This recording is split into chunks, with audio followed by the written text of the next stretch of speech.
हे विश्वनेत्र हे भुवन भास्कर नमो नमो। हे सृष्टि के सिरजनहार दिवाकर नमो नमो। हे सूर्य प्रभाकर नमो नमो। आदित्य विभाकर नमो नमो। हे भानुतिमिरहर नमो नमो। हे रवि भुवनेश्वर नमो नमो। हे विश्वनेत्र हे भुवन भास्कर नमो नमो। नमो नमो। हे सृष्टि के सिरजनहार दिवाकर नमो नमो। ओम सूर्याय नमो नमः। ओम सूर्याय नमो नमः। ओम सूर्याय नमो नमः।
चिरंजीवी इंद्र, देवों की असीम कृपा है तुम पर। पुष्प वर्षा के साथ साथ जल वर्षा देवों की ओर से शुभ संकेत है। तुम्हारे अमोघ यज्ञ की आहुतियां देवों ने प्रसन्नता पूर्वक स्वीकार की हैं। इसका पुण्य फल अवश्य मिलेगा तुम्हें।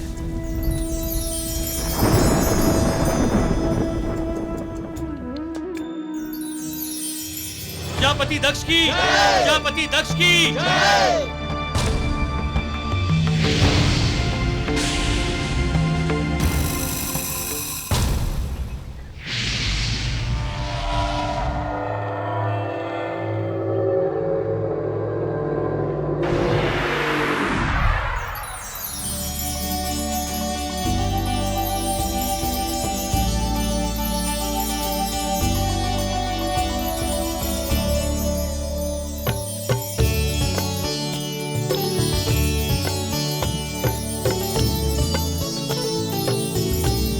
संसार के आधार भगवान सूर्य देव की, कल्याणकारी भगवान सूर्य देव की कल्याण मस्तु। आदित्य नंदन इंद्र और पुलमानंदनी शची, आप दोनों की भक्ति और निष्ठा अतुलनीय है। देवी आदिति, धन्य है आप जो आपने ऐसे बालक को जन्म दिया।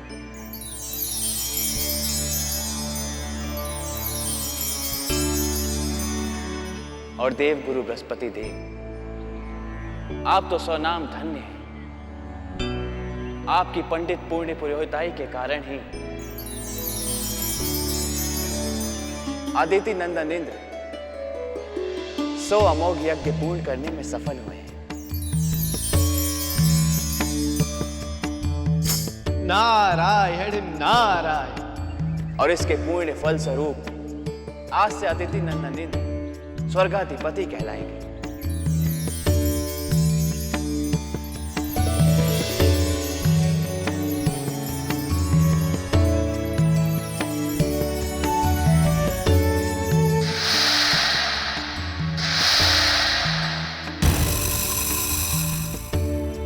और पुलोमानंदनी शची स्वर्ग की महारानी कहलाएंगी।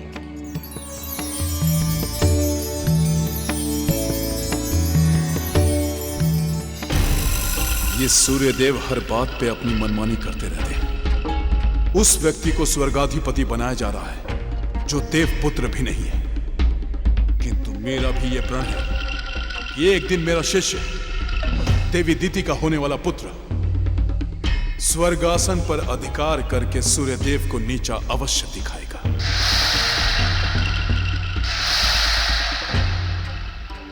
स्वामी, हमारा नाती स्वर्गाधिपति बन गया है। अद्वितीय उपलब्धि है ये, सदा के लिए अमर हो गया है वो।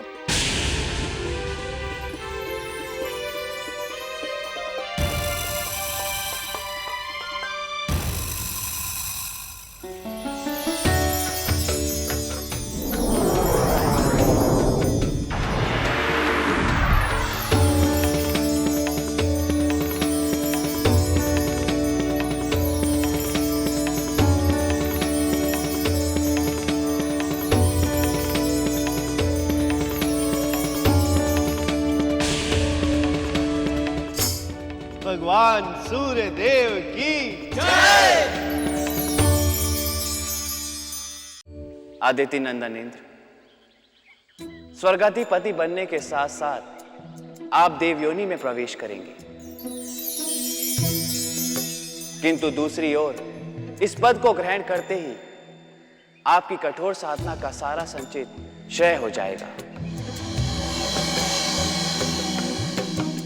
इसके बाद आपके पाप पुण्य का लेखा जोखा एक बार फिर शून्य से आरंभ होगा।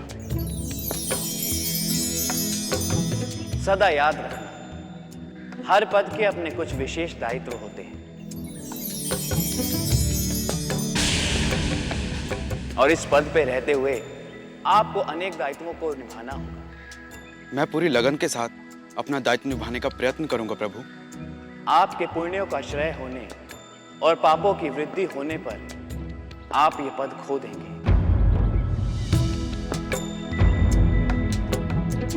इसलिए इस पद पे रहते हुए आपको सदा पुण्य और परोपकारी कार्य करने चाहिए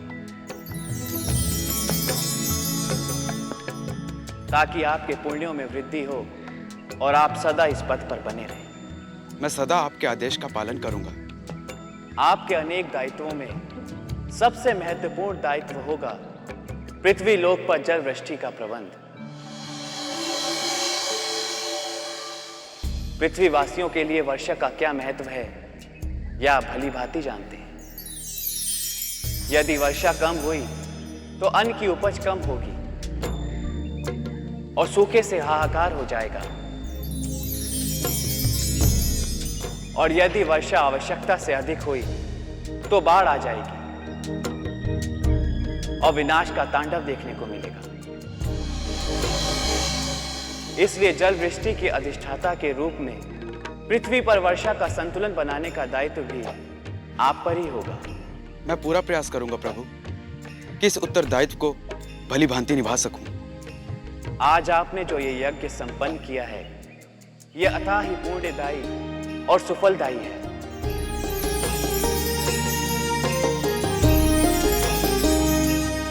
इस परम अवसर पर उन्हीं भाग्यशाली जनों को उपस्थित होने का सौभाग्य मिला है जिन्होंने पिछले जन्म में पुण्यों का असीम धन्य संचय किया है और इस यज्ञ में भाग लेकर उन सभी के पुण्य 100 गुने बढ़ गए। इन सभी धर्मात्मा साधकों को आज मैं अपनी योग माया से स्वर्ग के दर्शन कराऊंगा।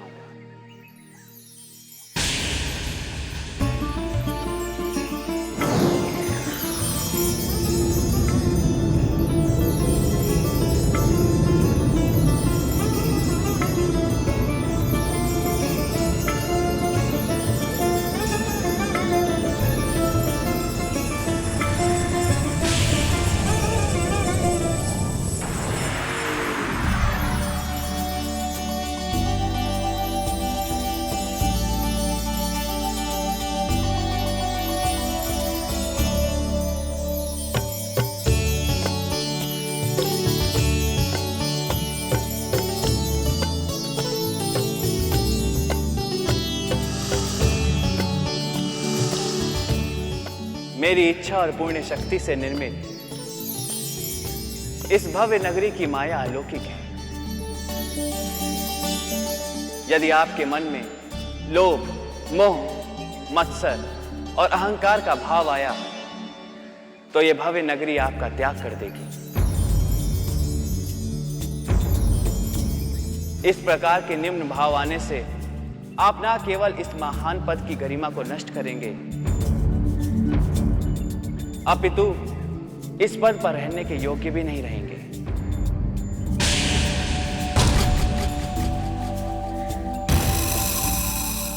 स्वर्गाधिपति इंद्र और देवी शची,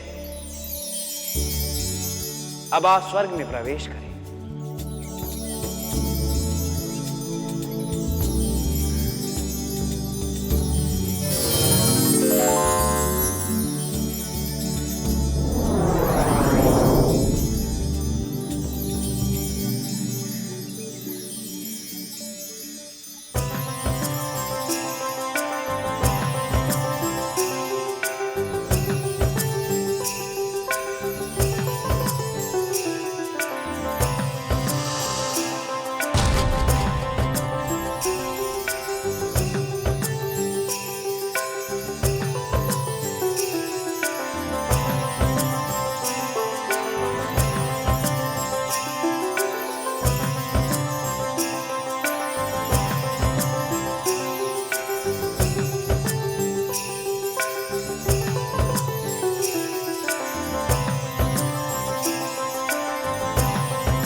दिखाने के लिए बेचैन हो रहे थे आप?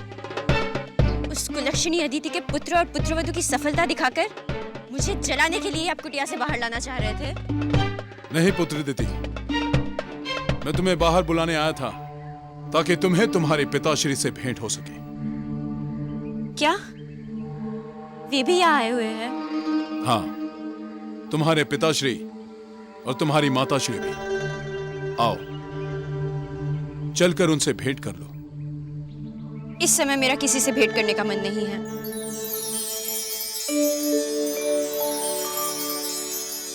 देवगुरु बृहस्पति,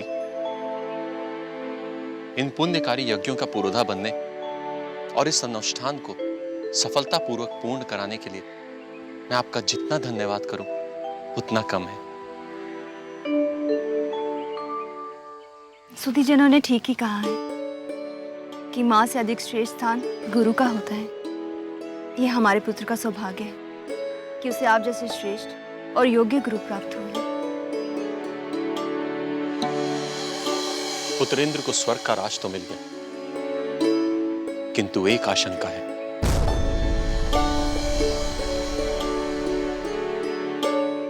कहीं ऐसा ना हो कि स्वर्ग का राज पाकर वहां की सुख सुविधाएं देखकर वो भटक जाए। किंतु ऋषिवर, हमारा पुत्र ऐसा नहीं है। कोई भी मनुष्य जन्म से ऐसा नहीं होता देवी अदिति, किंतु सत्ता वह नशा है जो अच्छे अच्छों की बुद्धि हर लेता है और उसे पता भी नहीं चलता कि ऐसा कब हुआ। देवगुरु, मेरी आपसे विनती है कि आप निरंतर अपनी दृष्टि पुत्र इंद्र पर बनाए रखें और समय समय पर उसका मार्गदर्शन करते रहें।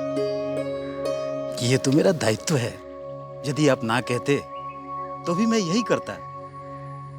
फिर तो मैं चिंता से मुक्त हो गया। स्वयं देवगुरु जैसा अभिभावक जिसके पास हो, उसका कोई कैसे कुछ बिगाड़ सकता है।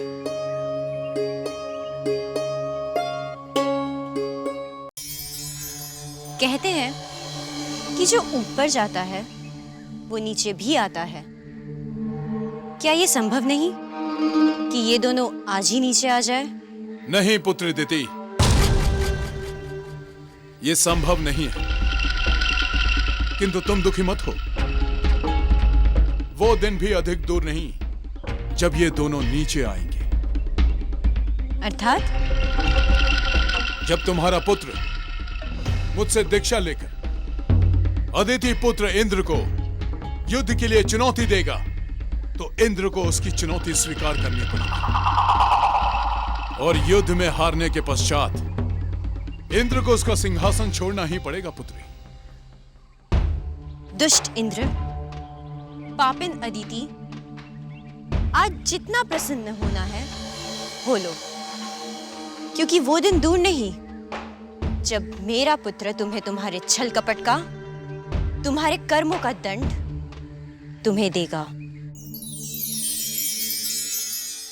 स्वामी, आपको तो ज्ञात ही है कि दीदी ने गर्भ धारण किया है। हमें उनके पास चल के उनका कुशल समाचार पूछना चाहिए।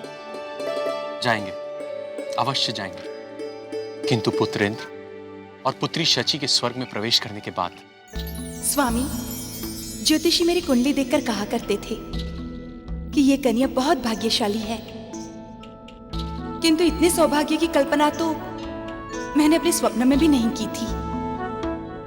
आप जैसा सुदर्शन पति मिला, इतना सुख मुझे तो अभी भी विश्वास नहीं होता कि ये सब कुछ सत्य है। देवी शची, सत्य तो ये है कि सारे सम्मान का श्रेय आप ही को जाता है। मैं क्या था, एक ऋषि पुत्र, वन में साधना करने वाला एक साधारण सा साधक। ये सब कुछ आपके मिलने के पश्चात ही तो संभव हो पाया है। स्वामी, हमें ध्यान रखना होगा, सविता देव की कही हुई हर एक बात पे अधिक से अधिक पुण्य कार्य करें, पाप कृत्य को हमारे पास भटकने भी न दें। अवश्य ऐसा ही होगा। यदि हम दोनों सावधान रहेंगे तो पाप कुचक्र में फंसने का प्रश्न ही नहीं उठता।